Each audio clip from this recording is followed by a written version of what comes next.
welcome to Jackie's Literary Corner. I am Jackie, and not only am I going to update you guys on how my reading is going, but I am also going to show you a few things that I bought for haul decor, not books. I'm trying to wait at least until the middle of the month before I buy more books, and that includes on my Kindle. When my Kindle's more like I'm trying to read like at least another book off of my Kindle before I buy a new one. I have been tempted to buy some, especially for spooky season, like some horror books. But, I decided to resist the urge and try to get at least 2, possibly 3 books of 3 of my unread. So basically 2 more, because I just finished one, Blackwater, at the end of last month, which was really exciting because I've been reading that book for so long, and I'm enjoying it, like I said, but it was still taking me a long time. And then because I don't have a visual of the book except for when I look at my Kindle, it's, I'm not thinking about it 24/7. Like with my physical books, they're within my eye line unless I'm not at home or downstairs. But with Kindle, they're not always visual, so sometimes, they're just like, forget. Like, my Kindle's sitting on my desk. And I figured I'd go ahead and start reading. I was hoping there were some of my unread books that were, like, a little shorter, like, maybe, like, 300 page in the 300 page mark. But no, all my most recent purchases are, like, 500 plus pages. So even though, and granted, when I'm reading books on my Kindle, it doesn't feel like it takes as long because I'm not thinking about the page number and I'm not like flipping through and seeing how much more I have to go because I have a bad habit of doing that. So I do feel like I get through my Kindle books faster since I'm not looking. I don't have I have a screen to look at, but it doesn't show. You don't necessarily see unless you click and look down the little page numbers and percentage at the bottom. You're not really thinking about how much more you have to go. So maybe that's I get in a way like an e-reader, whether you you have a Kindle or are completely against Kindle. I think that's one of the things that's good about e-reading is that you're not gonna pay attention to how much you're reading, how many pages you are reading, or how much you have more to go. Like, that could be good for if you assigned reading. If you can get away with it, get maybe you have the physical copy and then get an e-copy of the book. You probably have to. Schools probably expect you to have a physical copy.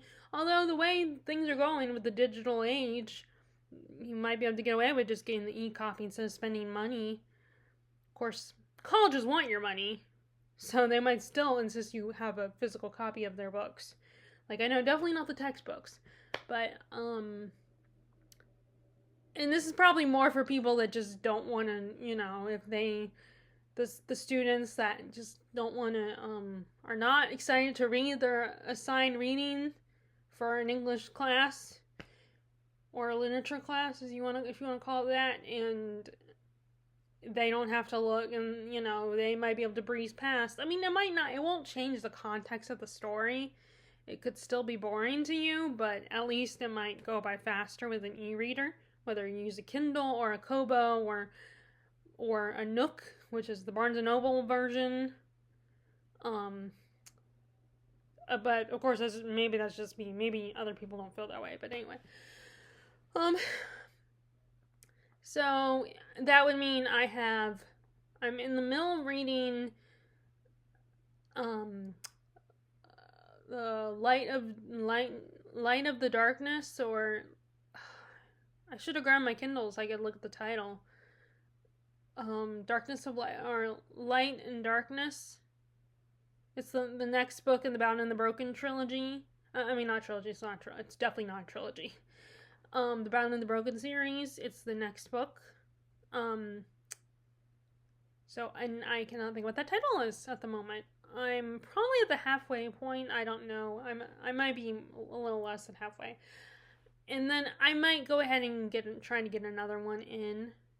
But then if I do try to get another one in, then I might not get the spooky books I want to add to my Kindle that I want to read for October. Although October, I do want to get back into Victober and read some Victorian literature. I'm trying to see if there's a way I can read Victorian literature, but also read some other. I mean, I do have a Victorian work of literature that is for spooky season, but I want to get new ones. You know, new stories on my Kindle. But we will see. I mean, I do think I do have this fantasy mystery book. I think that's what it is on there. But anyway, we will see. I don't know what's going to happen. But anyway, so before I tell you about what I'm currently reading, let me show you and what I'm thinking about reading to continue on with the month. I'm going to show you what I got in Hobby Lobby. First, we found, and the good news is that it was 40% off all fall decor. So I was, so I allowed myself to get away with buying a little bit more than intended. So we have this. Because what I was trying to go for was a garland of some kind, like leaves or something. Because I've seen a couple channels of people decorating their homes. And I love the idea of like a garland on your shelf. Something, like leaves to drape on your shelf or something. I think that's such a cool little idea. Because who says you only have to have garland for like Christmas time or winter time? I think you should be able to have a autumnal version of that, like leaves or something, or like little pumpkins. But I also didn't want to. I wanted to stick to more like harvest time type decor, referring to autumn, and not go for the Halloween thing. I mean, I did get a Halloween item yesterday. Not yesterday, the day before we went to TJ Maxx because we were in that shopping center anyway. And I got a I found those like wooden they look like books and have like potions on it and the word potions on the spine, or like, spells, so they're kind of witchy inspired. But yeah, there's this. It does have pumpkins on there, but they're little pumpkins. It's mostly leaves. Now, the only problem with this kind of stuff is that the leaves will fall off, I've noticed. Which is a little frustrating, but most of it is still on there. Just one little leaf at this point. So, yes, there are pumpkins, but pumpkins, as long as they don't have the Halloween face, like the little black eye, black triangle eyes, and black mouth with what looks like the missing tooth look. Like, these don't have that, so they could work for, like, Thanksgiving. And, but yeah, and, I mean, and at least my mom's, like, humoring me and taking me there to get this stuff, because I'm the only one who sees this stuff. I mean, yeah, I could, like, I guess I could find a way to film a video, but it's a little harder because I have to set it up, and, like, I have to, I mean, now that I have this stand that I put my laptop on, at least I don't have to do books anymore. I might be able to get this a little bit higher, so I might be able to, show you guys. But it's always just been a hassle to figure out, okay, how can I film in front of my bookshelves now that since I've moved them to the other side of the room, like, a couple years ago. And I'm sitting on a chair and stuff like that. So it's just easier to, so, but if you could, by chance, maybe I can figure out a way. But yeah, so there's that. Got that. And then we have, I always want to get pillows. But of course pillows are like $20 or $30 unless you go thrift shopping. Which are we do have thrift stores around here, but, they're, I think, because, they're out of the way and stuff like, although, there's that one thrift store that my mom will drop off stuff, and I've never actually been in there. Usually she'll just drop it off at the door, and I'll be waiting in the car. So I'd be curious to go inside there one day. We got, but I mean, to be fair, I mean, like the only problem with, not all thrift stores have. I mean, I'm sure a lot of them do, but not all of them do. So I don't know if it would have a good selection. At least with, I know people don't want to use like the mainstream stores because they cost a lot. But anyway, their selection is also, unless it's at the end of like in the middle of the season, the selection is usually pretty good. So you got this pillow. It has a pumpkin, and like I said, I kind of want to stick to just autumnal and not anything that refers to Halloween. I mean, I do have I have possibly some Halloween. Yeah, I have some vague Halloween things. But I try to stick to stuff that I could keep out all year round that isn't just Halloween. Because then I can keep it out for the whole 3 months up until December. But yeah, so it's a pumpkin with a leaf on it. The only thing I'd be worrying about, I mean, my mom, I'm saying, oh, Murphy leaves our pillows alone, so you'd probably be fine, but I would be worried that he would try to nibble on some of this stuff. So I'm still going to definitely be careful with him if he ever comes up to my room. So yeah, I was able to get a pillow this time. This was something kind of that my mom came up with. Basically, these little what are they called? Acorns. And they'd be hanging, so I wouldn't be jingling all the time. That's my only thing I was thinking about. Would they jingle a lot, and that might get annoying for me, but, I mean, if they're just, dangling there or on the display across the shelf, so I won't be pressing against them to make them jingle. And then her idea was to maybe attach this to them, to the words. Now, there is actually a picture on there that shows some of the ideas of what people would normally do. But like I said, what we were thinking is attach this to the acorns. So that's just all the stuff. I was trying not to go crazy. I mean, I don't have, I don't live in a whole house. I just live in this is for my space, my room. So it's bigger than my old room, but it's still not like, it's still just one space. It's not like a whole house. Okay, now on to, I hope you guys are still here because now it's time for the books.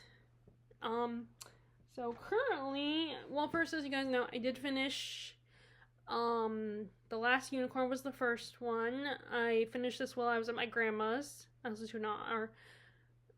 might have finished it while I was here, when I got home, but I started listening to that one at my grandma's. I wasn't worried about that because I wasn't sure if I would really get a chance to listen to it, or I would be told that, the audio book is too loud, it's disturbing people, and not that I'm listening to it outside, or at the dining room where I, have my computer and stuff, or I'm just listening to when I'm getting ready for the day. So when I'm in the bathroom and everything, that's when I listen to it. But still, I was kind of worried, oh, maybe this will disturb people, or while we're getting ready, my mom would be like, don't be listening to that, you gotta focus on getting ready. So I was kind of worried about that, but it ended up being okay. I was able to listen to it. And it was towards the end of our time there, so I was able to finish it up here at home in the privacy of my own room. And then I read, I finished Catherine of Aragon, One True Queen, which is funny enough, I did not know about this until I found out from another booktuber that it is Tudor Timber. So there is a channel who I just started watching her, so I don't know her name yet, her channel name off the top of my head, but she will host a Tudor read-along, or you can watch Tudor movies or shows, which there are a lot of them. I did not realize that. And coincidentally, I'm actually, I got into the Tudors last year. I mean, not last year, last month. And I'm currently watching the show. Although I did start watching some of my shows like The Gilded Age, the recent season. Since it's just a season and I'm not binging the whole show, I decided let me just watch that. Finally, start watching that. So I started watching that, and I finished that season. And the good news is, I actually like the 10 episode seasons. I don't mind. I know a lot of people miss the 22 episodes that we do in the US, but I don't mind when there's 10 episodes. I mean, I can understand the criticism of 8 episodes, like what they do on Bridgerton. That's one of the things I do agree on, that limits the series a little bit, and it could benefit from a couple extra episodes. But, so I was able, it allows me to get through one season, more than one, if the show's already, has a bunch of seasons for me to watch. Then I can get through it a little bit quicker than a 22 episode arc. And then I found out, there was one night where I was like, oh, let me just check out Netflix. Actually, I wanted to check out Netflix because I had heard that The Woman in Cabin 10, the adaptation for it that is coming out, that it might be on Netflix. And I didn't know if it was out yet. So I was checking on Netflix, but it turns out it won't come out until October. Great book. I enjoyed that one. I've only read 2 Ruth Ware books though. That one, and then the one where the woman, they mistake her for someone that's supposed to inherit a house or something. I can't remember what the book was called. But I read that one. Anyway, so then, happily enough, excitedly enough, I saw Yellowjack season 2, and you guys know last year it was either last year, at the end of last year, or at the beginning of this year, where you guys know I think it was last year, where I started watching Yellowjackets, and then I realized the rest of the show was not on Netflix, and I would have to get like Paramount, and I don't think we had that. So I don't know if we might actually have that Paramount. I'll have to ask. But yeah, I was like, really mad that they didn't have the rest of the show on there, and then, or like that they had the first 2 seasons, and then they took off season 2 for some reason. I think that's what happened originally, and I was so happy I saw season 2 on there. I was so relieved, because now I get to watch season 2. So it gives me hope that season 3 will be on there, at least by next year.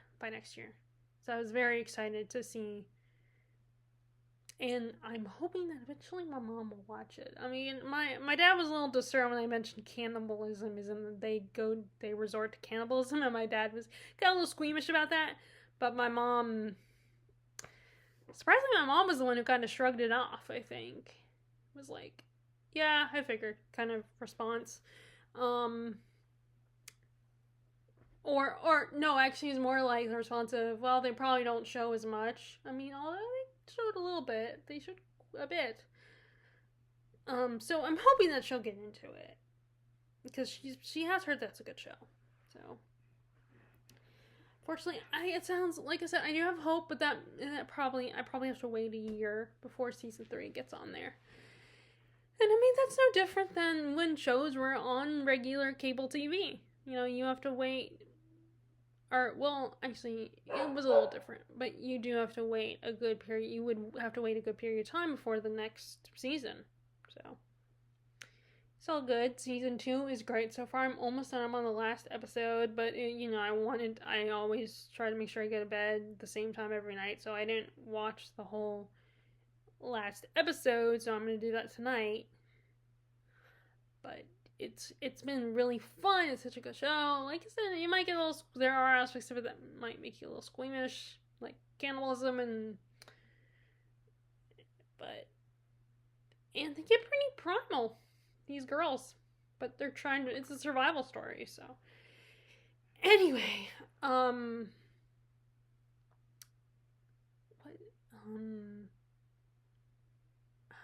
hate it when I get off on this tangent about something and then I forget why I was talking about that. So, like I said, Catherine of Aragon.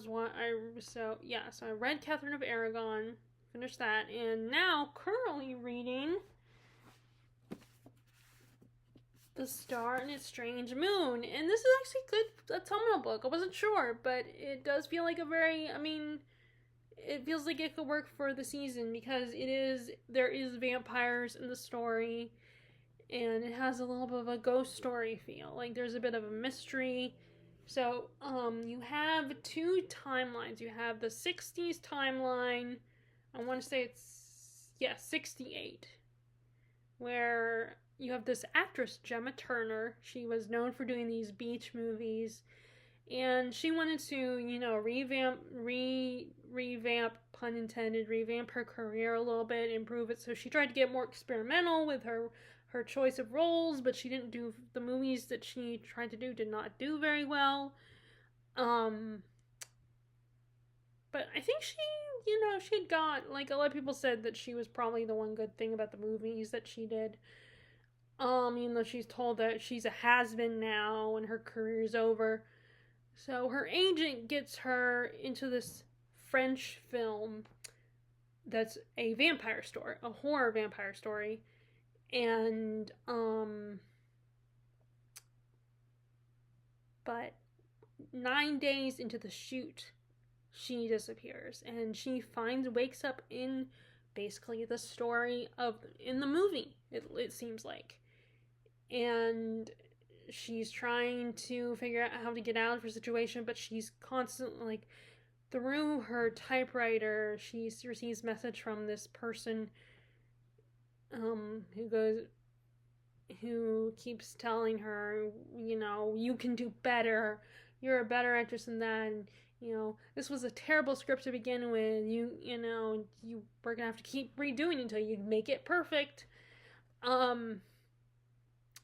So in the present day of the 60s, because the movie takes place in the 1800s. So in the present day 60s, people assume that she has gone missing and they don't know what happened to her. They're panicking, and so in the other timeline, it's the 90s, and this young man, Christopher Kent, who is a film student, he has become obsessed with Jenna Turner and wanted to know what happened to her, particularly because when he was a kid, it was him and his mom. His mom was a singer, but she was a drunk. And they were always moving around, going to all these different hotels. And they go to this one particular hotel or motel that has a old Hollywood theme to it.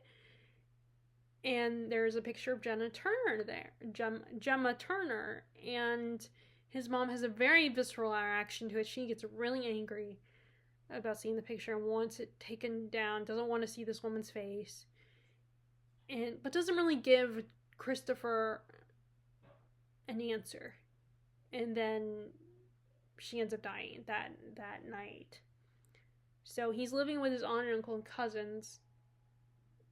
And he ends up dating another film student who, her dad was the head writer of one of those cop shows like CIS or NYPD Blue or Law and Order or something. And he has told her about his little obsession with Gemma Turner and that film she did, the Strange Moon. I think it's because it's part of the title. The Strange Moon, I think, something like that is the title of the movie. And he wants to know if maybe his mom has a connection with this woman, with Gemma Turner. And he even gets a chance to see the movie because, like, his girlfriend has connections.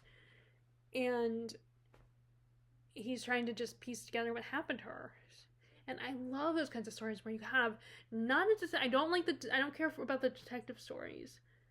I mean, maybe as a movie I might be interested in that, although that's slim. I mean, the only reason why I think maybe I'd be interested in the movie version is because, like, there's when Boy Meets World did a parody of that for some reason I continued. And there was in like, I don't know if it was middle school or elementary school where I decided to write my own, attempted to write my own detective story with help from, one of this, I would get pulled out of class to work on things like my typing and stuff. And, she got, she helped dictate a detective story for me or something, or help me with the right detective story. I don't know what happened to that, though. That might have got thrown away. But anyway, so that made me think, oh, maybe I like detective stories, but then I realized while trying to read Sherlock Holmes stories, I ended up realizing, I don't know. I mean, I liked Conan Doyle's writing. But anyway, but what I do like is when an average person finds somebody has to connect to the past of some mystery that remained unsolved, and they try to figure out what happened. They slowly piece it all together and talk to people that were there, and looking back, those people are looking back on what happened and talking, just trying to figure it all. I love those kinds of stories. And multiple timelines are so much fun, like stories where you have the present day timeline, but then you have the timeline where the event happened. So you, the reader, get to see what happened while the main character in the present timeline is trying to figure it all out. But I love those kinds of stories. And then, like I said, I feel like it's great for the autumnal season because there are, like I said, there's vampires, there's a bit of a ghostly element, a bit of a tragic gloominess to the story, a bit of a tragicness to it that I just think is perfect. So I think I would say I'm like at the halfway point, a little over halfway in the story. We've met the vampires, which is really fun. And don't worry, it's not, the vampires are more Dracula-like than, Cullen-like. If, this is one of the vampire stories I think other people would like. In fact, I think there's more vampire activity than the last vampire book I read, which is The Historian. That one had a vampire element to it as well. But there wasn't as much vampire action. This one has a little bit more vampire action. And you know what? Actually, what this one reminds me of? A fan fiction I read by an acquaintance of mine on Facebook. She was one of the oncers I would talk to. Oncer/Deary that I would talk to, the Rumpelstiltskin fans. And she was also a fan of the Fright Night, not the original. I mean, she probably loved the original too, but the one with what is his name? Colin Firth, Anton Yelchin, and David Tennant, the remake version. And she did a fan fiction where she gave Peter, what was his last? I cannot remember. The magician guy that, Peter or something. She wrote a fan fiction about his character where he got a love interest who was a witch. And they actually do a vampire, which I personally think they made a sequel. I remember there was a sequel movie, and the only thing, and I read what happens in the sequel, and basically all they did is Charlie's older, and like in college, him and his friends are in college, and I think him and Amy broke up or something, or they're still together, I can't remember. And this part really, I thought this was so lame, that basically they introduced a female vampire, which I'm fine. That's not the lame part. The female vampire is awesome. As a female viewer, I love the idea. I think the idea of a female vampire is really awesome. But what I thought was really lame about it was that the fact they basically just called her Jerry. She's the female Jerry. I'm like, you couldn't give her own name? You basically just called her Jerry again? Like, that was so stupid. I mean, I haven't actually seen that. I read this on, like, one of the IMDb or Wikipedia or something, and I know they say, I mean, they always told you in school not to use Wikipedia, so Maybe her name is not Jerry, but I wouldn't be surprised because I feel like sometimes sequel for movies can be just, like there was a time when sequels were just like book stories that weren't originally intended to have a sequel. They'll come up with a sequel and they won't even get that creative with it. They'll just basically rehash the same plot, might change a few things, like the characters are older or they have another version of the same villain. But anyway, so yeah, I think this is really great. This also is the same author who Constance Sayers. She's the same author who wrote A Witch in Time, which I think came out a couple years ago. And her other book is The Ladies of the Secret Circus, which I'd be interested in that one. And maybe A Witch in Time eventually. But either way, I'm liking this one. I like how they all kind of have the same cover, whatever the feeling of this cover. I think it's like matted or something. And I also like that it looks like they do it like it's a film, an old film from like the 60s or the 30s. And their pages, you can see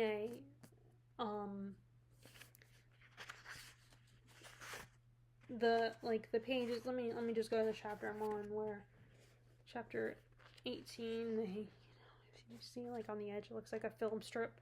It's like faded in the background of the book. But they could really, if they made a special subscription box version with this book in it, they could have a lot of fun with that. Like have a make it black or like silver, and then have like a film strip on the edges, a film strip on the edges, and like make the box red and black, and kind of have fake film in there, or both, film in there or something. Just have a piece of jewelry that looks like have a cross jewelry or something. Like, I think they can really have some fun with this. But I mean, I wouldn't mind doing doing that for a living would be really fun. Like designing book boxes. Now I wouldn't want to do the painting of the sprite edges, because I think that would be so hard, I think, to do. Like, I just imagine that'd be one of those things that would be really hard to do. But, painting these edges and putting, like, some really cool design on it. So that's really the book I'm reading. And, like I said, okay, I think I got off topic to Netflix because it has something to do with maybe the one I'm reading on my Kindle, which is, like I said, is Of Light and Darkness or something like that. I don't remember why I brought it up, Netflix and watching Yellow Jackets, but I think it was led into why I was talking about the sequel to The Bound and Broken. And I do have the third one on there, so I will be able to jump into the third one. And then I got the fourth one, and I know the author Ryan Conkle just came out with a book. I don't know. I think book 4 is already out. I don't know 5 or 6, and I don't know what Dust and Dreams. Is it Dust and Dreams or something like that? I don't know what book number that is, but I know there's another one after the third book that's already out. It's a fun series, by the way. It's really it's one of those. And if I remember, I will post the link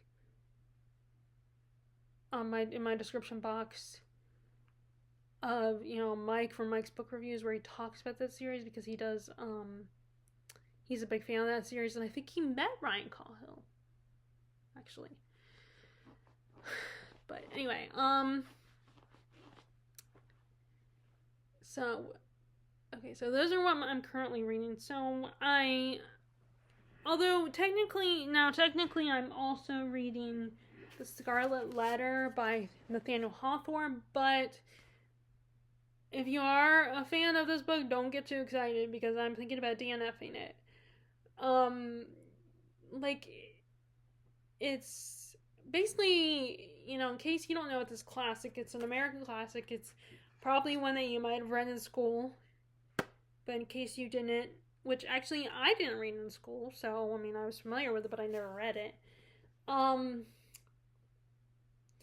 This woman in this Puritan society, this married woman has an affair with this man and gets pregnant, and then she is found out,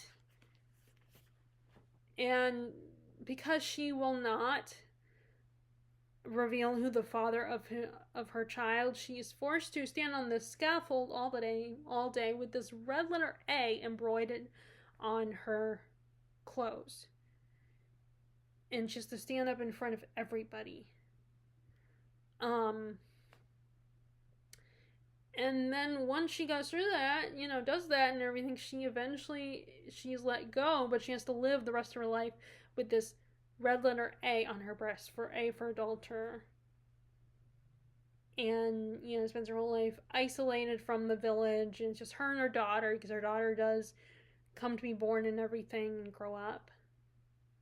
And they're ostracized from the community, and I think we the reader do find out who the father is, but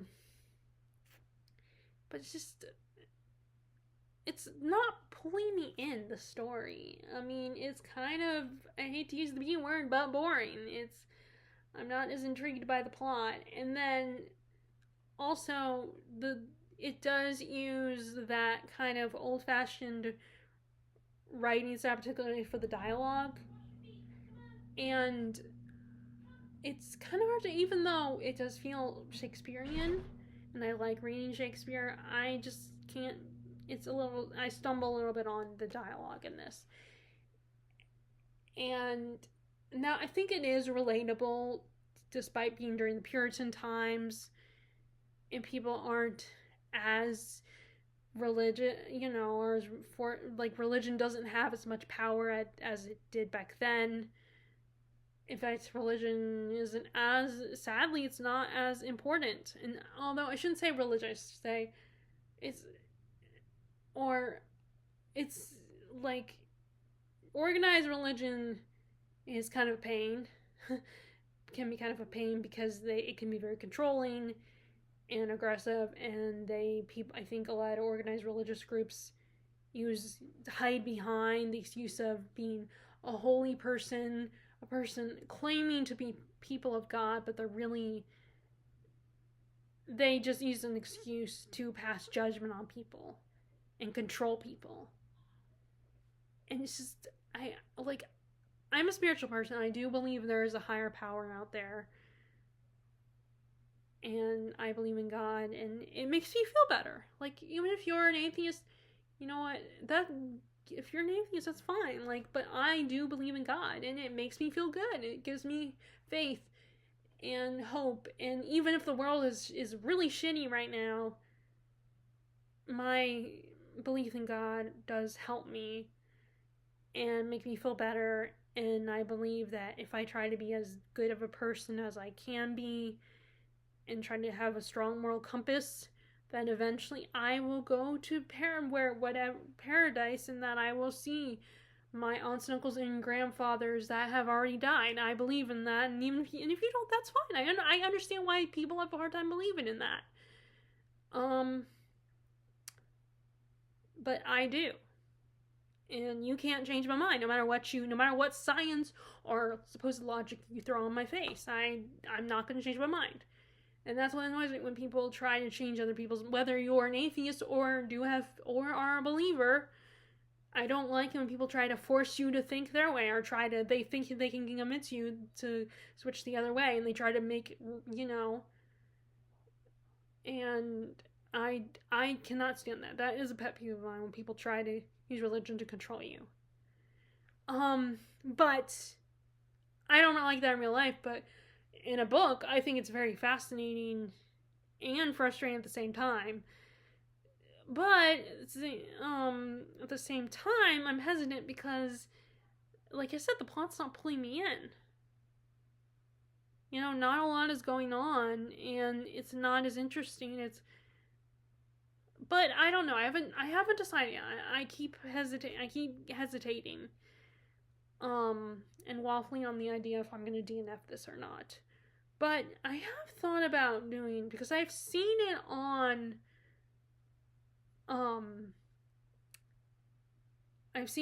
Libby.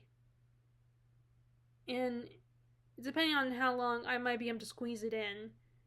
Because I'm already listening to another audiobook, and then I decided to, through rereading Circe by Madeline Miller via listening to an audiobook, but that's going to take a little bit longer. That's 17 weeks. So like 2 or 3 months, probably. But depending, I don't know how long it would take for Scarlet Letter to get to me. So, which it doesn't, it's not, I feel like it felt like an autumnal book, especially because it's a lot of times it's assigned reading for people. But I could read it during winter time if I can't, if it's gonna get in the way, like if it's gonna mess up my reading, listening to Circe.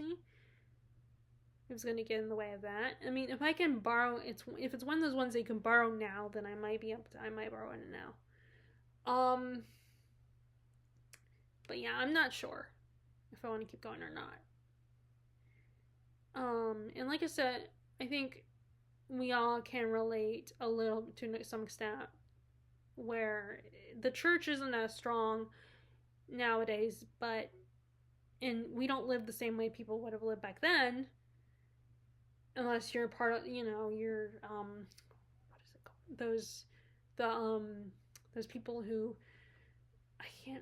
forgive me, I don't remember what people refer to them as. I can't think of the term that people often refer to them as, but, those people that live on the outskirts of society and, get rid of technology and everything,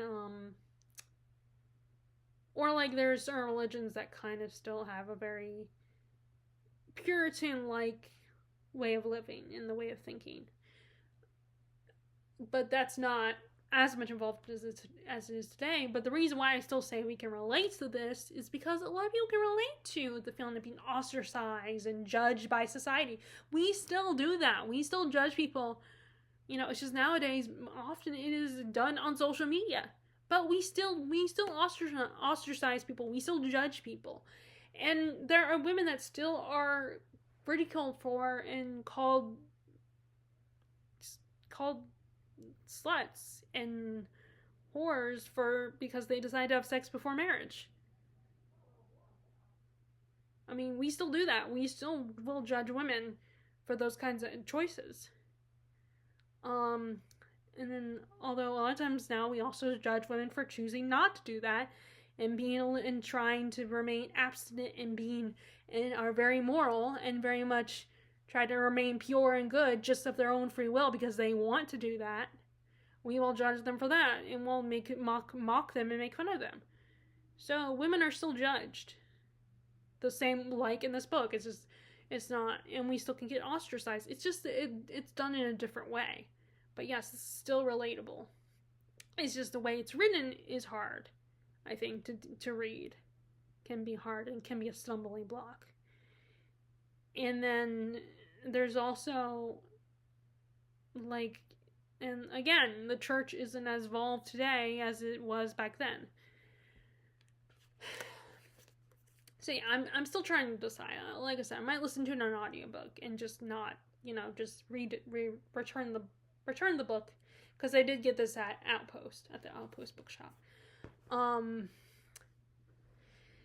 So I started listening to another audiobook, Heart of Darkness, by Joseph Conrad. I did attempt to read Conrad once before. I cannot remember what the book was. And I decided not to continue because, again, it didn't pull me in. I cannot remember which book it was. Which one. But, Heart of Darkness is one of those ones where people talk about it, constantly talk about it as great it is, and what it, the moral, the message in that one, of the themes, and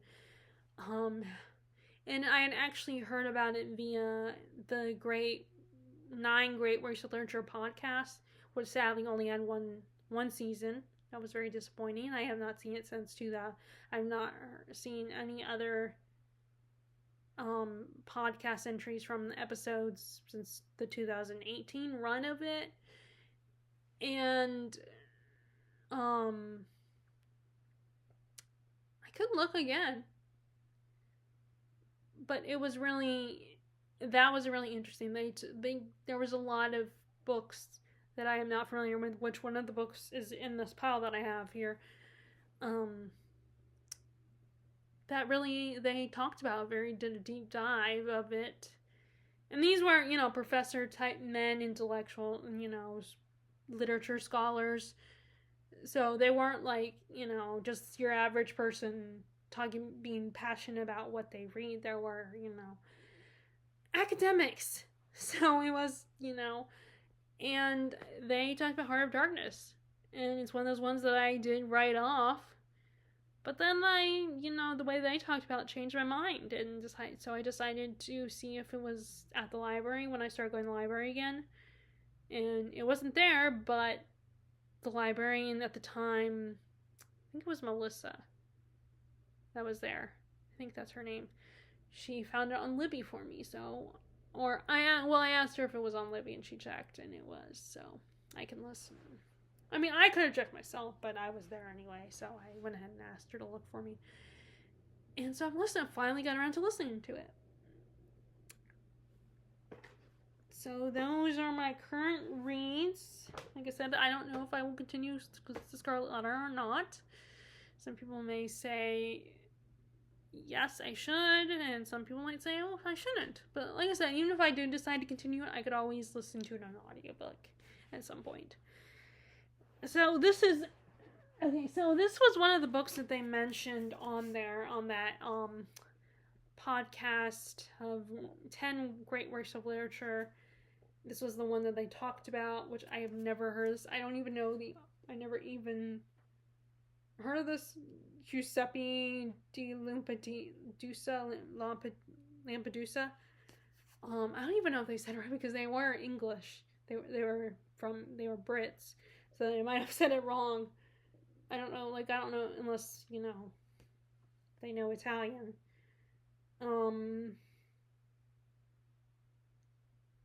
Oh, and this was his only novel. Oh, so so I don't have anything else to read unless he's written other stuff. And they have a sticker that says this was on Netflix. And I have not started reading it yet, but I want to read it. So I might pick this up in September. Like I said, I'm thinking about doing Tudor September, which I do have some books for that. I only grabbed one of them though for here, which is Wolf Hall.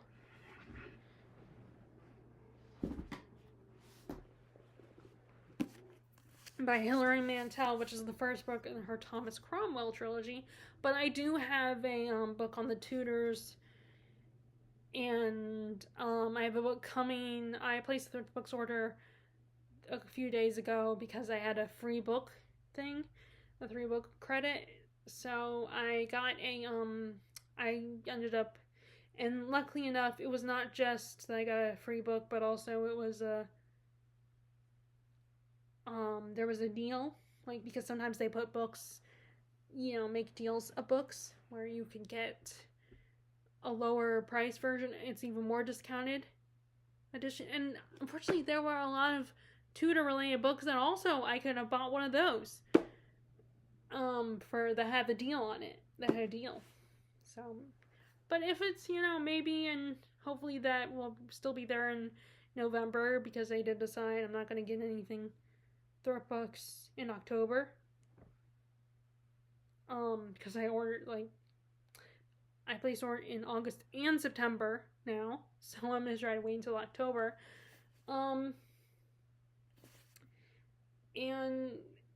But I have a nonfiction, The Wives of Henry VIII, Henry VIII and his wives, his 6 wives, and then I have the sequel to Catherine of Aragon, which is Anne Boleyn, A King's Obsession.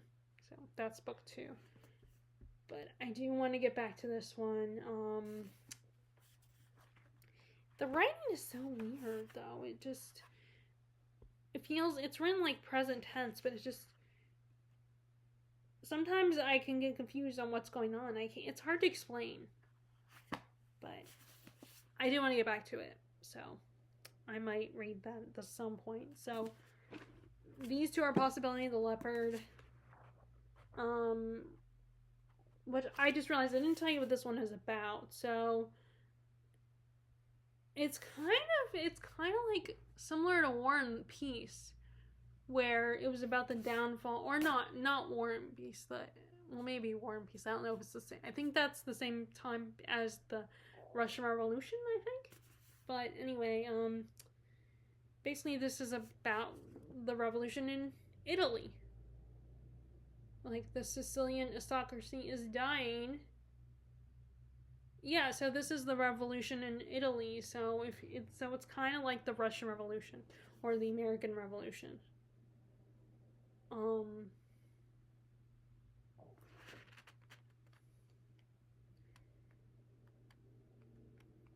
yeah, I'm so excited. And I actually like that it's large print, because I was expecting it to be that kind of minuscule print and was expecting it to be a big chunky book. But not that this is not chunky, but it's like, let's see, how many pages are there? Yeah, it's not that long. It's only like we have the appendix is in the 200. Yeah, so it's, sorry, I'm looking at the, yeah, 279. So it's not even at 300 pages. So this is not that long. So I'm reading these are Possibility along with, so I do need to finally start reading this, which is The Revolution of Marina M, which this is about the Russian Revolution and this one who barely escapes it. So I want to read this. I mean, and I keep saying, oh, I'll wait until just, winter time to read this, but I feel like I need to start reading this now. And look at how chunky this book is. It's a chunky book. It's in the, let's see how many pages is this one. Yeah, like 800 pages. And yeah, this is one of the ones I want to finally get to start reading. If not, I need to decide if I'm going to get rid of this book or not. If I don't start reading this, I might have to get rid of it. And as I told you guys, I wanted to go ahead and jump into Shadows of Self, which is the sequel to Alloy of Law. And the second, these are the series from the Mistborn era books. This is era 2. And like I said, I actually had a fun time with reading the Alloy of Law. I thought that was a fun book. And that would be a great movie, too. I would love to see that as a movie. Or an animated feature. Wouldn't be bad. I'd be okay with that. I mean, my first thought is always live action, but I know how live action of fantasy stories doesn't always go well. It's not always a true adaptation. Like, it seems like these people in Hollywood they don't know how to balance out an adaptation, so they're fair to the original fans and respectful to the author and their work. Like, they're so, like, I can do it better, and I'm going to do my own thing, and then they end up and all they do is provoke a lot of people. They provoke a lot of fans. I mean, there might be people who enjoy it. Like I said, I enjoy the Hobbit movies. I think they're great. But it is, that was only one book and it was meant for kids, and it's not a super long book, but they stretch it out to 3 movies. And like I said, they do gotta please, no matter what people, at the same time, I will say, they still gotta please the movie audience that did not read the original book. So they have to find a balance, and apparently these guys can never find the balance, and their egos get in the way. They never balance it out fairly with these adaptations. And it's coming from someone who did love the Hobbit movie trilogy. Yeah. I gotta keep going, and I want to get the Mistborn Era 1. I want to get those in this version too.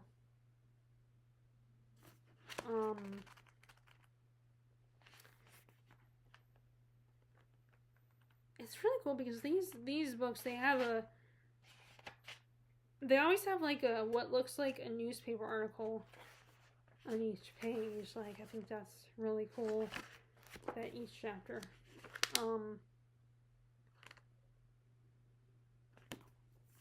So I do want, this is one that I do want to read as well. That this is one of those priority ones.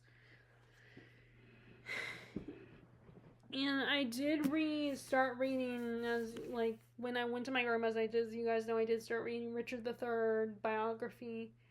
But I haven't picked it up lately. But like I said, it is Tudor temper, and this theme is from the Plantagenet, so not a Tudor. So I might come back to this one in October. And I might pick up some of my, which means I will also have to come back to the Plantagenets and the War of Roses by Dan Jones, and just go to the Tudor nonfiction that I have. Okay, so, and then for some reason, Mike, I mean, I kind of, and I'm not surprised that Mike from Mike's Book Reviews, watching one of his videos one night, I was feeling a moment of anxiety where it was like, oh my god, I still haven't gone back to Shadow Rising, so I gotta get that one. So I grabbed the one on my shelf, and I was thinking about reading it, and then I was in the middle of it. I was in the middle of Catherine of Aragon. I was like, okay, no, let me get that one finished. And like I said, I'm already reading a fantasy book on my Kindle, so I took this one. I kept this one off the shelf, and I need to finally read this. This is book number 4, The Shadow Rising. I need to finally get back to this one. I keep saying that, and I keep procrastinating it, so I need to finally get back to this. And I don't know if I'll ever get back to the show or not. I know a lot of hardcore fans are not happy with the show. Again, these people in Hollywood do not know how to balance making these adaptations. They go too far with doing their own thing because they think they can write it better. Like, they don't know how to honor the original work and respect and honor the original work and their fans who absolutely love and cherish these stories, but also like changing up what they need to change. And I'm saying what they need to. They don't need to get all creative and do things their own way 100%. They have a bad habit of doing that. And it's really frustrating because I always want to see a good adaptation. I'm excited for adaptation because I love the idea of having that visual, even if it's not my own imagination. I like being able to get these stories in a different form, in an adaptation. Now, animation, I might start having to lean more into animation. And start to get back into that. I mean, I still like it. It's just I'm always wanting a live action version of these fantasy stories. So that might be what I rely on now. But anyway, so I don't know if I'll watch the show or not. But either way, I need to get back to this. I need to finally read this. And I did grab some other books. So here's another one that I need to get back to. This is the Divine Comedy. This is actually a Portable Dante. It has Divine Comedy, which is the Purgatorio, Paradiso, and Inferno. So Inferno, Purgatorio, and Paradiso. That's the order. I need to finally get back to this. You would think it wouldn't take me that long to read this. But it is, they are just really long poems. So, and I think this time of year will be another good time to read this one. Like, maybe although Inferno would be good for, October, because, he's in hell. and and like maybe read Purgatorio in November. But since and then read Paradiso in December, because December's happy is a happier holiday. But we will see. I mean, like I look at these and think which ones I should prioritize, but then I look at all of them and I'm like, oh, but I kind of want to read these as well. So, and then we have so this one, along with the end of August, I cannot remember what the author's name is. I haven't looked at that, but it is one of those. I mean, I guess I could still read it, but it's like about a orange orchard, I think, or something. It's some kind of fruit orchard, but like because they both have that one, and then The Light in August. They both have August in the title, so I was thinking it would be good to read them in August at the end of the month, but I never got around to them. Like, I just cannot do planning that far in advance. I need to plan, like, maybe a few days in advance. I could do that, but planning too far in advance, I never know what's going to happen, what books I'm going to get that I might be inspired to pick up or read by the time that time comes around. But, I mean, I can still read it. But like I said, I'm debating if I want to do Tudor or Timber or not. But yeah, but it's so hard because I'm slowly trying to remove books from my shelf to take off the ones that I don't absolutely have to add. I mean, I did make a bigger dent because I finally decided to let go of the Wizard of Oz books that I had. Because like my sister and I had a talk, because I asked her about how she decides about, because she's a minimalist, and she tries to, or at least she tries to keep her home a little less cluttered with stuff. And so I figured she'd be a good person to ask about, unhauling stuff. Like, how do you decide? And we did talk about, like, I did mention that sometimes I feel guilty when she or my mom or, get me books, and then, or I buy books, like when when we were going to London, I bought a book in Boston, and I ended, not ever read, although October would be a good time to read if I decide to read it. But I think it's gone. I have to look in the pile over there and see if it's, or look on my shelf and see if it's still around. But anyway, but yeah, I mean, and she told me that I probably don't remember what books I bought for you, so if you ever get around to them, don't worry about feeling guilty or feeling bad if you get rid of something that I got you, because I probably won't remember, and I don't care, And actually, the newest podcast I've discovered that I started was Reading Glasses. I think that's what they're called, Reading Glasses. There are both authors, and they've not just talked about what they're reading and done but they've also done a lot of discussion, about one of the popular topics on BookTube is book buying and reading and how they're two different hobbies. And they've also done they're one of the people who also believes in, the whole, they're anti-Amazon, or and maybe jailbreaking your Kindle so that Amazon can't take away your books. And they they did a whole video on jailbreaking your Kindle so they can't take away your books. And they have a lot of interesting episodes. And they did talk about one of their, and they did talk about and they also talk about gift giving to, people that are giving books to non-readers, and how maybe you shouldn't do it, and find other ways to give them gifts that are made, and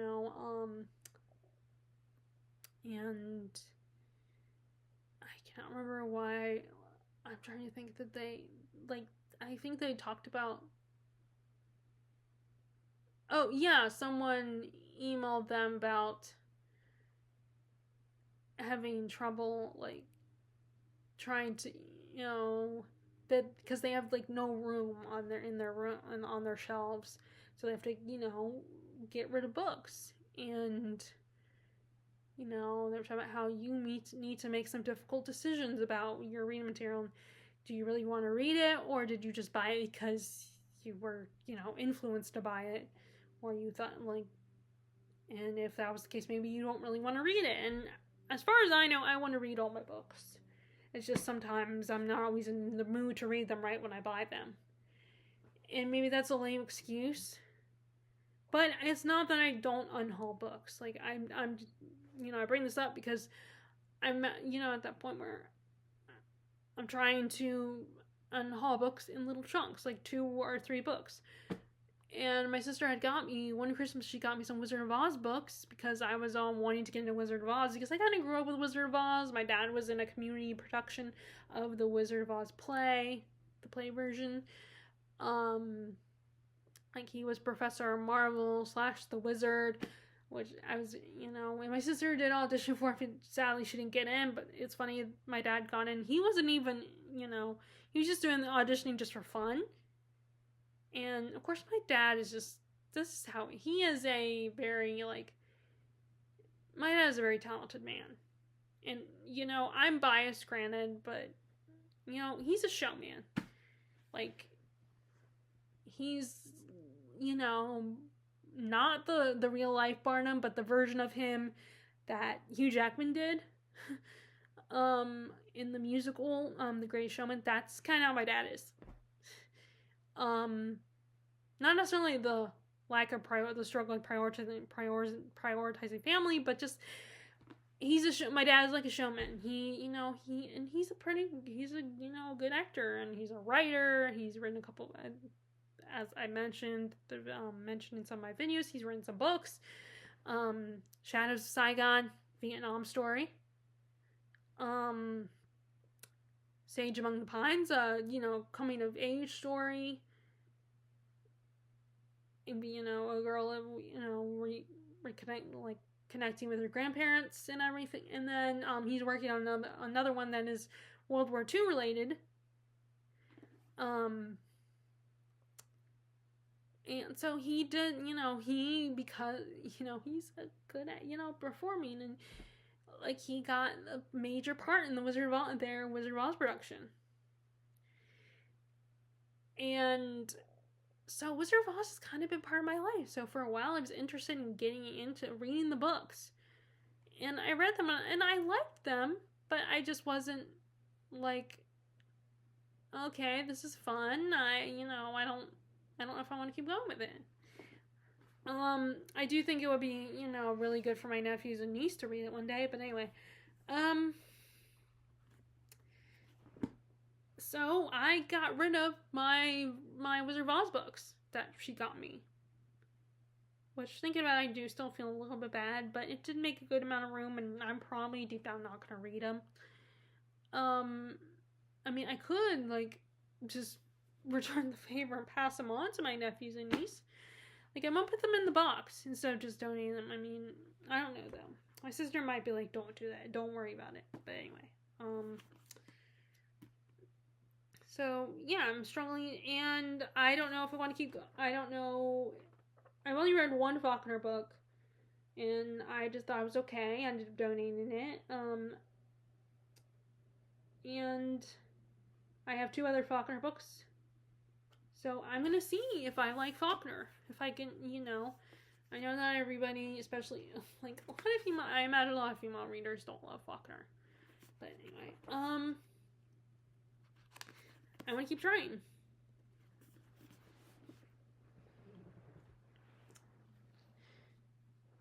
And then we have, so this was my most recent purchase well, not that recent, because actually my most recent purchase is the Hera book, by Jennifer Saint. And actually it was between that one and a book about, Medusa, and I decided to get the Hera book. I mean, I thought about getting the Medusa book because it is about sisters, and I was like, well, I'm a sister, you know, I might connect to that a little bit. But I ended up deciding to get this, get the heroine first, and then come back for the Medusa one, which, plainly enough, the Medusa one is by the same author who wrote this one, Natalie Hayes. But I think the heroine, Jean from Jean's Bookish Thoughts, in her podcast, That's Ancient History, talked to Jennifer Saint. So I was like, let me get that one first. And then I'll get the other one. And these are not old. These are old, not that old. So there's a good chance they'll still be there. But this is if you've read the Sophocles' story, Oedipus cycle, then this is about the quote-unquote wife and their daughters. This is their story from his, from Jocasta's perspective. But I picked this one because I had read the Oedipus cycle by Sophocles. So I was like, oh, I want to read this since I've read the source material. So I might go ahead and read this also this September. And let me reach across.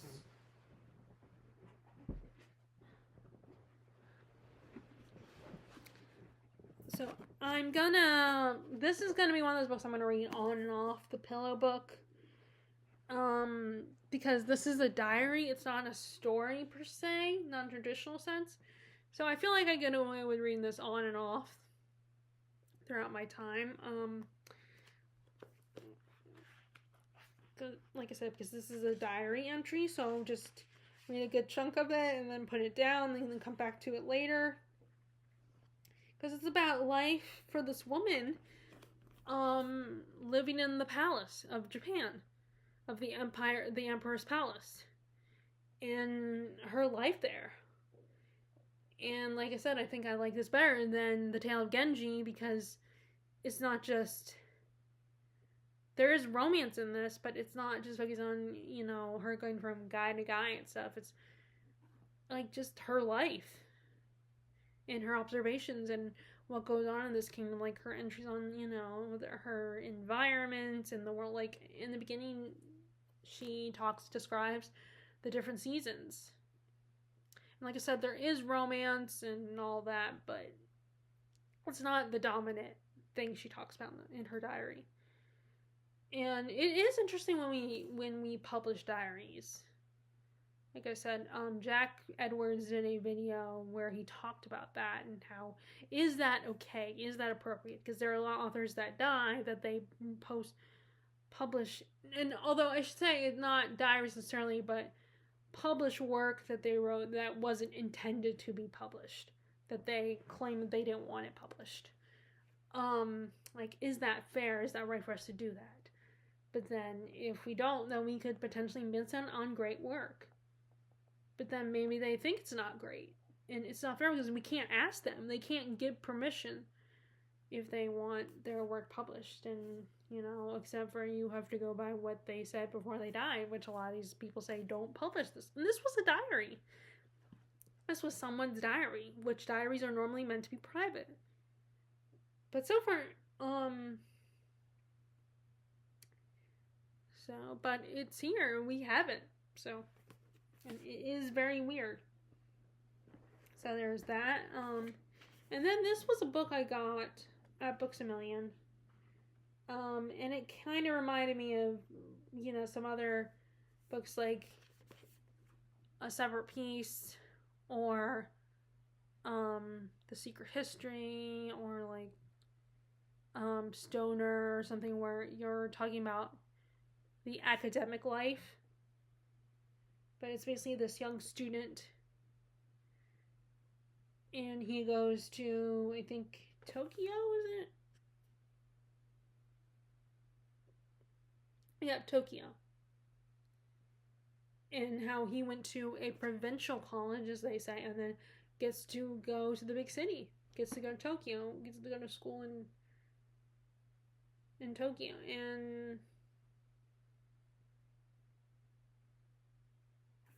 And he has to find his way in the world, in this life. And I'm sure he gets caught up in the the more dangerous aspects of it.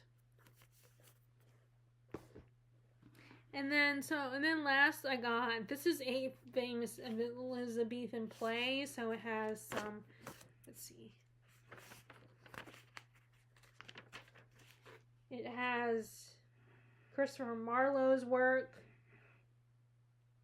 which I actually, one of the podcasts I listened to, one of the history podcasts, particularly medieval history, Elizabethan actually, they talked, I didn't realize that Marlowe was murdered. So, and there was an episode on his murder that I listened to. I think it was not just the Tudors podcast. And I didn't know Marlowe. I was familiar with Marlowe because of Shakespeare in Love, and then the second book in the All Souls series. We meet Marlowe. He was in love with Matthew, and he's introduced, and they decide to include him in one of those supernatural creatures. And then they have Thomas Dekker, Thomas Haywood, Ben Jonson, which I'm familiar with that name too, Francis Beaumont and John Fletcher, John Webster, Philip Messenger, and John Ford. Which that's so funny. I've heard the title before. 'Tis a pity she's a whore. Like nice, really nice.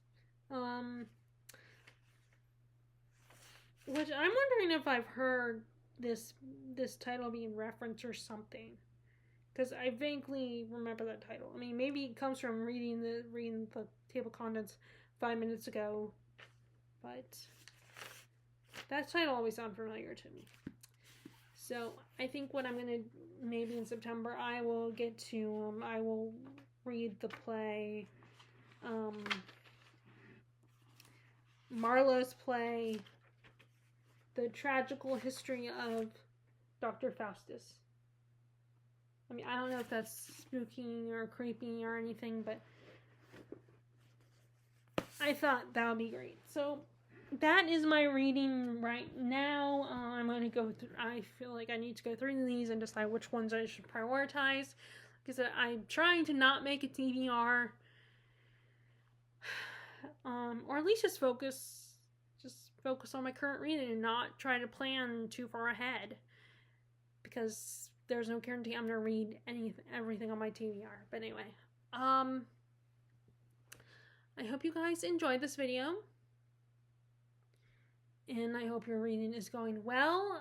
Do you guys decorate for autumn? I would love to know if you do. And I will talk to y'all later. All right, bye.